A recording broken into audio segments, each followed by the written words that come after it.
I shoved my shoulder against the warped front door of what used to be my house in Lake Charles, Louisiana, forcing it open as rainwater drips from the ceiling. The wood scrapes against debris on the floor, groaning under the pressure. I push harder, feeling the damp frame give way inch by inch until there's enough space for me to slip through. The floorboards groan and shift under my boots as I step inside, balancing a soggy plastic storage bin in my arms. The weight of it pulls at my shoulders, water seeping through the crack lid and running down my forearms. I can feel the floor bending beneath me, unstable and threatening, each step uncertain. I slip, nearly falling, catching myself on the edge of a broken counter, just as another gust of wet wind rushes through the torn siding. My hip slams against the corner, the bin tilting dangerously in my grip. I steady myself, breathing hard, my fingers white-knuckled against the splintered wood. The room smells of mud, mold, and something metallic. It coats the back of my throat, thick and stale, mixing with the taste of rain still on my lips. I try not to breathe too deeply. A loose shutter slams against the wall outside, shaking the whole structure.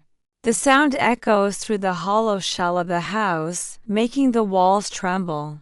I freeze, waiting to see if anything else will give way. Lightning flashes through the broken windows, illuminating the wreckage in harsh white light. For a split second, I see everything: the collapsed furniture, the water-stained walls, the pieces of my life scattered and ruined. Then darkness swallows it again. The bin drops from my arms, its lid popping off on impact, photos spilling across the soaked floor. They fan out in every direction, images of birthdays and holidays bleeding into the wetwood. I watch them land, helpless for a moment, before instinct kicks in. I kneel immediately, hands scrambling to gather everything as a storm wind blows the pictures toward an open gap in the wall. My fingers are clumsy, numb from the cold, grabbing at slick photo paper that slides away from me. I manage to pull most of them back, pressing them against my chest. As I reach for the last photo, a deep, trembling whine echoes from somewhere behind the debris, startling me, freezing me in place. It's low and broken, barely audible over the wind, but unmistakably alive. I turn, rain dripping down my face, breath caught in my throat. My heart pounds against my ribs as I stare into the shadows, trying to make sense of what I just heard. I take one slow step toward the sound because whatever it is, it's not the storm. Before I continue, if stories like mine touch you, I'd love for you to subscribe and leave a comment. Your support truly helps. My name is Emily Carter. I've lived my whole life here in Lake Charles, Louisiana. I grew up on these streets, learned to drive on these roads, got my first job at the coffee shop on Ryan Street. My apartment was small but mine a second-floor walk-up with a balcony that overlooked the park. I had routines: coffee at 6, work by 7:30, Thursday dinners with my best friend Sarah, weekends spent reading on that balcony with the smell of jasmine drifting up from the garden below. It wasn't glamorous, but it was steady. It was home. I thought I understood storms. Growing up on the Gulf Coast, you learn to watch the forecasts, to stock up on batteries and water, to tape your windows and wait it out. I'd been through hurricanes before, sat in the dark listening to wind rattle the shutters, cleaned up fallen branches the next morning. But this one was different.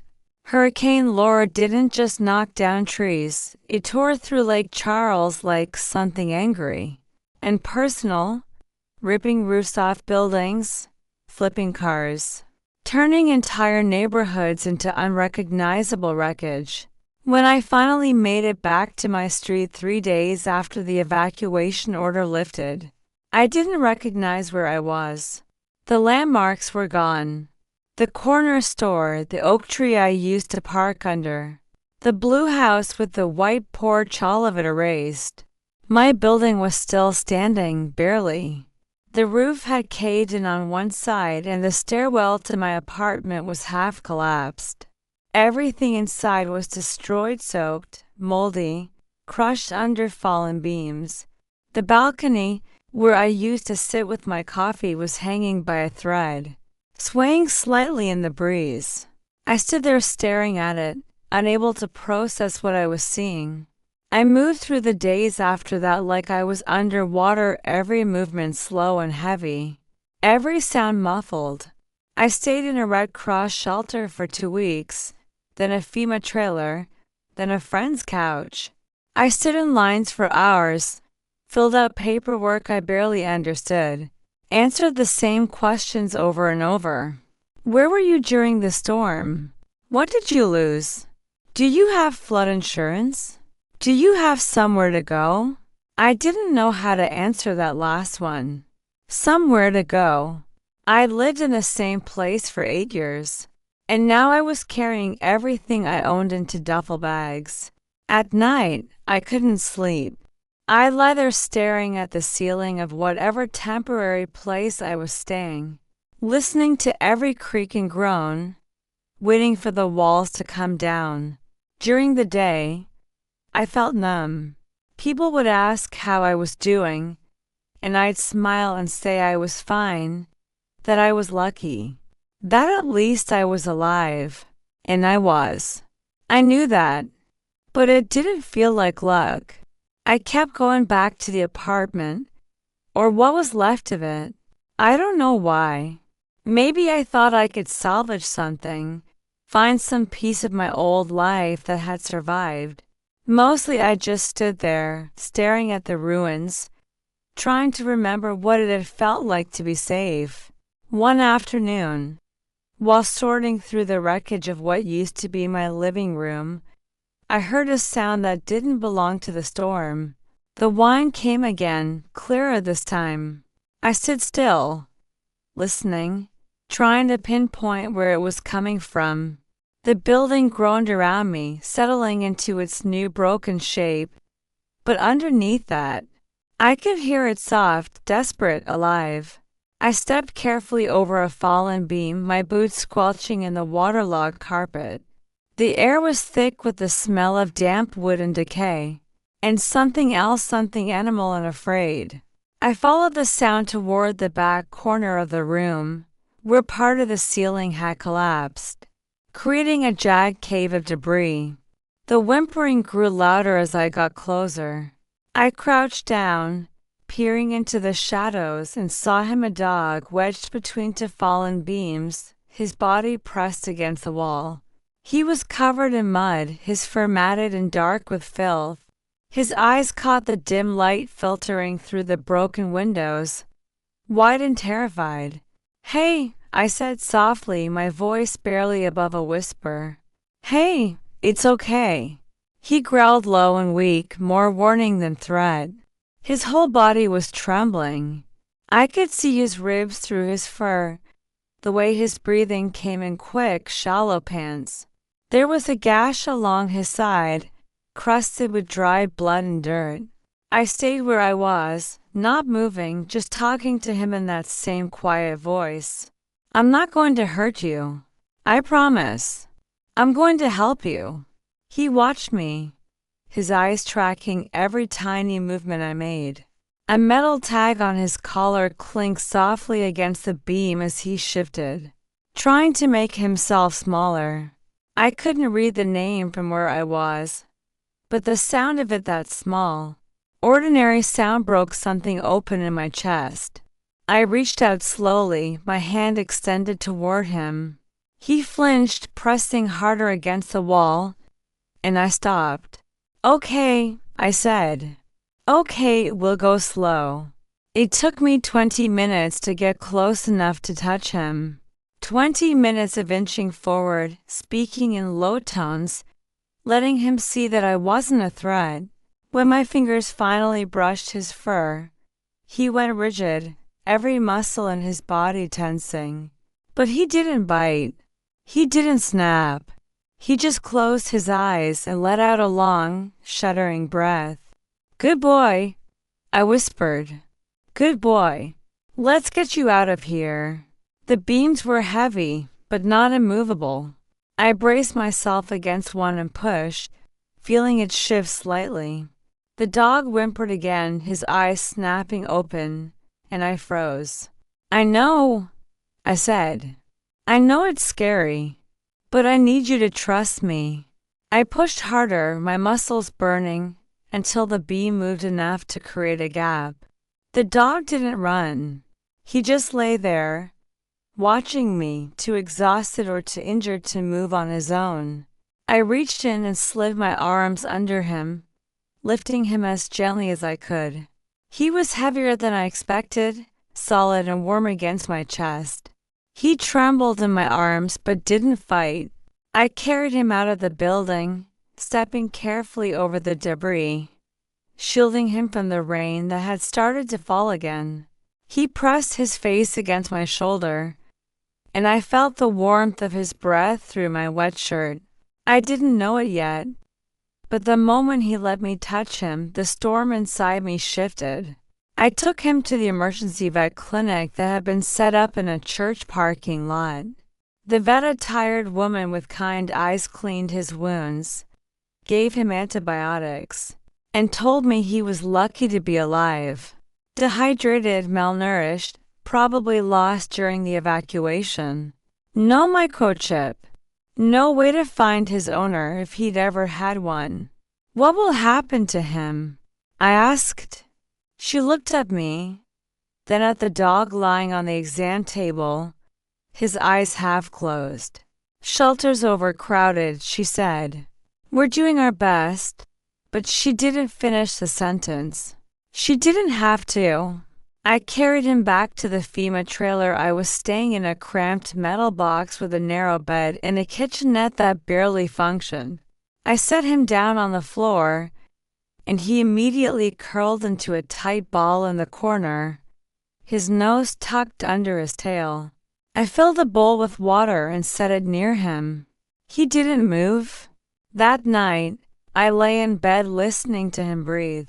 Every few minutes, he'd shift or whimper softly in his sleep. I found myself sensing my breathing to his, the rhythm of it somehow calming. In the morning, I named him Charlie. It felt right, simple, solid, the kind of name that didn't require explanation. The first week, he barely left that corner. He'd eat the food I put down, drink the water, but he wouldn't come when I called or let me get too close. He'd flinch at loud noises, the slam of a car door, the rumble of thunder, the bang of someone dropping something in the trailer next to ours. I understood. I was flinching at the same things. But slowly, in small increments, he started to trust me. He'd watch me move around the tiny space, his eyes following me as I made coffee or washed dishes or sat on the bed reading. After a few days, he moved closer, not all the way, but closer. He started sleeping near the foot of the bed instead of in the corner. I started feeding him at the same time every morning and every evening, creating a rhythm we could both rely on. I'd sit on the floor with him while he ate, not touching him, just being there. After a week, he started eating before I stood up. After 2 weeks, he let me pet him while he ate. The routines helped. They gave me something to focus on besides the endless paperwork, the insurance claims that went nowhere, the contractors who never called back. I'd wake up, feed Charlie, take him for a short walk around the trailer park, come back and make coffee. Small, manageable tasks that didn't require me to think about everything I lost. He started following me everywhere. When I sat outside on the metal steps, he'd lie at my feet. When I went to the community center to check my email, he'd wait by the door. When I woke up at 3 in the morning from another nightmare about the storm, he'd be there pressed against the side of the bed, his warmth solid and real. One night, a thunderstorm rolled through. I braced myself for his panic, for the cowering and shaking I'd seen before. But he didn't hide. He jumped up on the bed, something he'd never done before, and pressed himself against my side. We lay there together, listening to the rain hammer against the metal roof, and I realized I wasn't afraid either. Or at least, I was less afraid with him there. The first time he wagged his tail just once. A single uncertain thump against the floor when I came home with his food. Something inside me answered. A tiny crack in the numbness I'd been living in. A small flicker of something that felt almost like joy.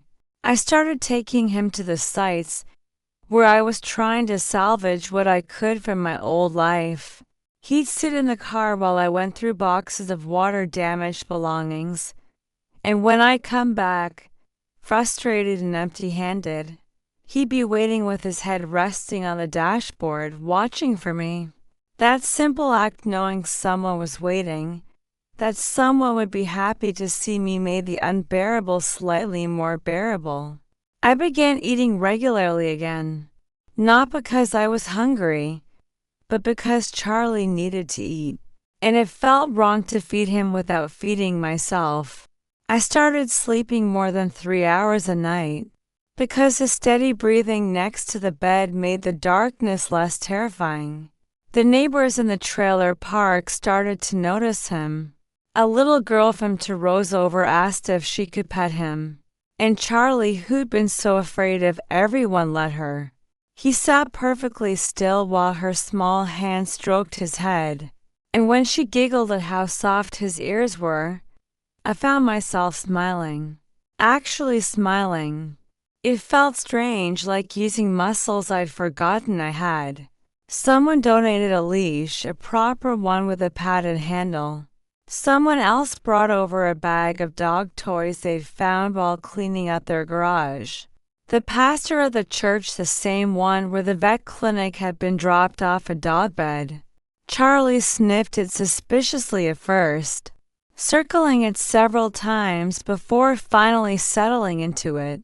That night, he slept through until morning for the first time. I started noticing things again. The way the light came through the trailer window at dawn, golden and soft. The sound of birds in the trees that had survived the storm. The smell of coffee, which no longer tasted like ash in my mouth.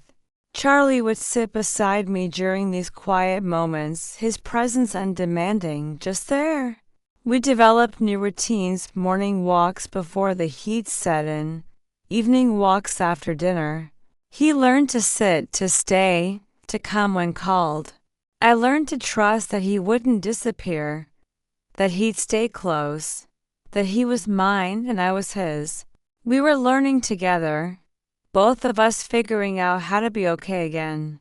One quiet morning by the lake, the same lake I used to avoid, because it reminded me too much of the storm, I sat on a bench with Charlie at my feet. He was calm, his head resting on his paws, his eyes half closed in the early sun. I looked out of the water at the way the light danced across its surface, and realized I hadn't looked at the destruction once. I'd only looked at him. 3 months after I found Charlie in the ruins of my apartment, I moved into a new place. Not my old building that was condemned, but a small rental house on the east side of town. It had a yard, which Charlie loved, and a porch, which reminded me of the balcony I'd lost. The house needed work. The previous tenants had left it in rough shape, and there was still storm damage that needed repairing. But it was mine, at least for now. I could make it home. I spent my first morning there sitting on the porch steps with Charlie, watching the sun rise over the neighborhood. The air was cool and damp, the sky painted in shades of pink and orange. Charlie leaned against my leg, his body warm and solid, and I rested my hand on his head. "We made it," I said quietly. He looked up at me, his tail thumping once against the wood. I thought about the woman I'd been before the storm, the one who'd felt safe and settled, who'd taken her routines for granted, who'd never questioned whether home was something you could lose. She felt like a stranger now. I wasn't her anymore. The storm had taken her along with everything else. But maybe that was okay. Maybe the person I was becoming, the one who could sit with loss and still find reasons to smile. Who could look at a damaged house and see possibility? Who could love something as fiercely as I loved this dog? Maybe she was stronger. Maybe she was more real. The neighborhood was slowly coming back to life. Across the street, someone was repainting their shutters. Down the block, a family was unloading boxes from a moving truck. The sound of a hammer echoed from somewhere nearby, someone rebuilding, same as me. It wasn't the life I'd had before. It would never be that again. But as I sat there with Charlie, watching the morning light spread across the yard, I realized I didn't want it to be. This was different. This was something I built from nothing, something I'd fought for, something I'd chosen. Charlie shifted, resting his chin on my knee. His eyes were clear now, bright and trusting. The terrified, injured dog I'd found in the wreckage was gone, replaced by a companion. A friend, a reason to keep going. For the first time since the storm, I felt something that wasn't numbness or grief or exhaustion. I felt hope, small and fragile, but there. He didn't just help me rebuild my house. He helped me rebuild myself. If my story touched your heart, I'd love for you to subscribe, like, and leave a comment. Your support truly means the world. I thought I was saving him, but he saved me.